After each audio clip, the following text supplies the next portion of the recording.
Assalamualaikum warahmatullahi wabarakatuh. Perkenalkan, nama saya Ayu Kirana, absen 4, kelas 11 IPA 4. Di sini saya akan mempresentasikan hasil kerja saya mengenai analisis dan penalaran peristiwa Proklamasi Kemerdekaan Bangsa Indonesia serta makna penting Proklamasi Kemerdekaan bagi bangsa Indonesia. Bangsa Indonesia telah dijajah selama kurang lebih 350 tahun. Telah banyak pahlawan yang gugur demi memperjuangkan kemerdekaan tanah air. Hingga pada tahun 1945, mimpi para pahlawan terwujud juga. Keberhasilan ini terjadi pada masa penjajahan Jepang setelah bangsa Jepang mengumumkan bahwa mereka menyerah tanpa syarat kepada sekutu dan Indonesia. 6 Agustus. Pada tanggal 6 Agustus tahun 1945, sebuah bom atom dijatuhkan di atas kota Hiroshima, Jepang oleh Amerika Serikat yang menyebabkan penurunan moral semangat tentara Jepang di seluruh dunia. 7 Agustus, sehari setelah pengeboman kota Hiroshima di Jepang, dibentuklah PPKI, Panitia Persiapan Kemerdekaan Indonesia, yang diketuai oleh Insinyur Soekarno serta Muhammad Hatta sebagai wakil PPKI.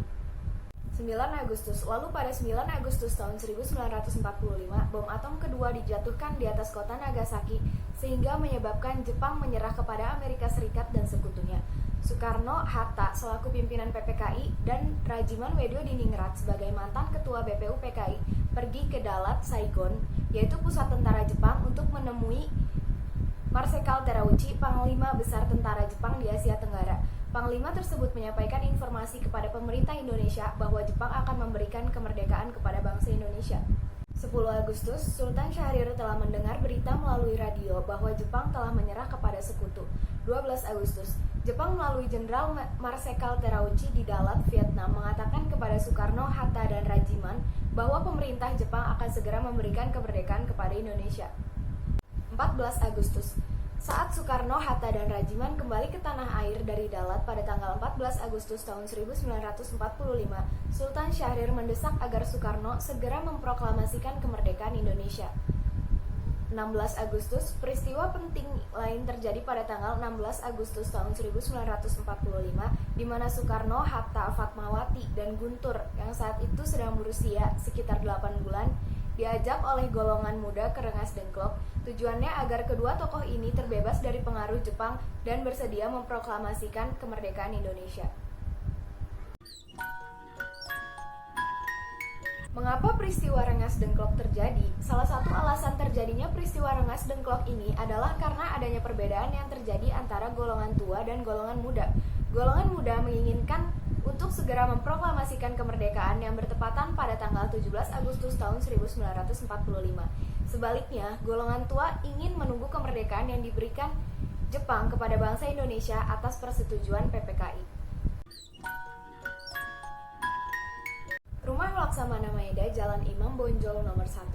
Setelah para pemuda melepas para tokoh golongan tua, rombongan Soekarno dan Hatta berkumpul di Rumah Laksamana Maeda di Jalan Imam Bonjol nomor 1 bersama para tokoh-tokoh nasional untuk merumuskan teks proklamasi. Soekarno pertama kali menuliskan kata proklamasi. Soekarno kemudian bertanya kepada Muhammad Hatta dan Ahmad Subarjo.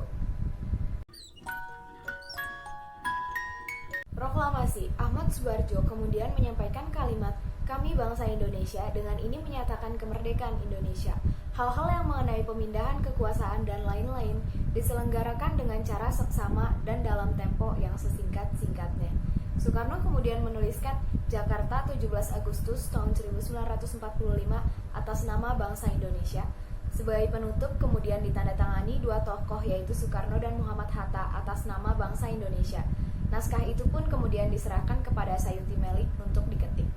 17 Agustus. Lalu pada pukul 5.00 pagi, tanggal 17 Agustus tahun 1945, para pemimpin dan pemuda keluar dari Rumah Laksamana Maeda dengan diliputi kebanggaan. Mereka telah sepakat untuk memproklamasikan kemerdekaan di Rumah Soekarno di Jalan Pegangsaan Timur nomor 56 pada pukul 10.00 pagi. Berdasarkan sejarah panjang penjajahan dan juga perlawanan rakyat, proklamasi memiliki makna yang sangat mendalam yang dimiliki oleh seluruh rakyat Indonesia. Rakyat sangat bersuka cita, bahkan terlihat gembira, merdeka terdengar di mana-mana.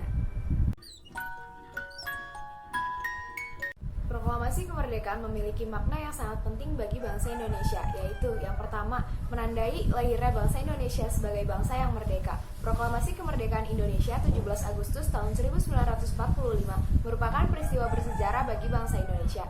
Peristiwa ini menandai kelahiran bangsa Indonesia sebagai pernyataan atas kemerdekaannya sebagai bangsa Indonesia.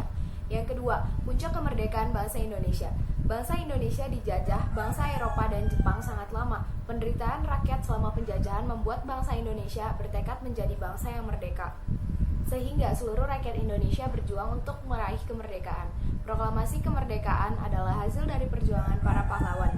Yang ketiga, pengakuan kepada dunia luar. Dengan membacakan proklamasi Indonesia mengumumkan kepada dunia luar bahwa Indonesia adalah negara yang merdeka, berdaulat dan sejajar dengan negara lain. Pengakuan ini disebut sebagai pengakuan de facto dan diikuti dengan pengakuan dari negara lain atau de jure. Yang keempat, bukti bahwa Indonesia merupakan bangsa yang mandiri. Jepang menjanjikan kemerdekaan bagi bangsa Indonesia, tetapi para pemuda Indonesia menginginkan proklamasi kemerdekaan tidak dicampuri oleh Jepang. Hal ini membuktikan bahwa kemerdekaan Indonesia murni hasil perjuangan bangsa Indonesia dan Indonesia berhasil mengusir penjajah. Yang kelima, tonggak sejarah bangsa Indonesia. Pembacaan teks proklamasi merupakan awal dari masa kemerdekaan Indonesia yang terbebas dari belenggu penjajahan. Yang keenam, landasan untuk bersikap terhadap dunia. Bertahun-tahun bangsa Indonesia dijajah oleh bangsa asing. Bangsa Indonesia harus patuh terhadap kebijakan bangsa asing kala itu. Sejak proklamasi kemerdekaan, bangsa Indonesia menjadi bangsa yang merdeka dan bebas untuk menentukan sikap terhadap dunia. Makna proklamasi dalam 5 bidang kehidupan. Yang pertama, sosial. Proklamasi memberikan kesempatan kepada seluruh rakyat untuk menjadi masyarakat mandiri dan berjiwa sosial yang tinggi. Kedua, budaya. Negara Indonesia memiliki kebudayaan yang berasal dari bangsa Indonesia itu sendiri. Yang ketiga, ekonomi. Pada bidang ekonomi, proklamasi memberikan kesempatan kepada negara Indonesia agar dapat mengatur perekonomian sendiri yang disesuaikan dengan isi Undang-Undang Dasar tahun 1945 Pasal 33. Yang keempat, politik. Negara Indonesia memiliki sistem pemerintahan kedaulatan rakyat, yaitu kekuasaan tertinggi berada di tangan rakyat atau biasa dikenal dengan sebutan demokrasi. Yang kelima, pendidikan. Rakyat Indonesia dapat belajar dengan baik tanpa mementingkan status sosial, meningkatkan kualitas masyarakat, terbebas dari penjajah dan menikmati hidup yang nyaman. Terima kasih, sekian yang dapat saya sampaikan. Kurang lebihnya saya mohon maaf. Wassalamualaikum warahmatullahi wabarakatuh.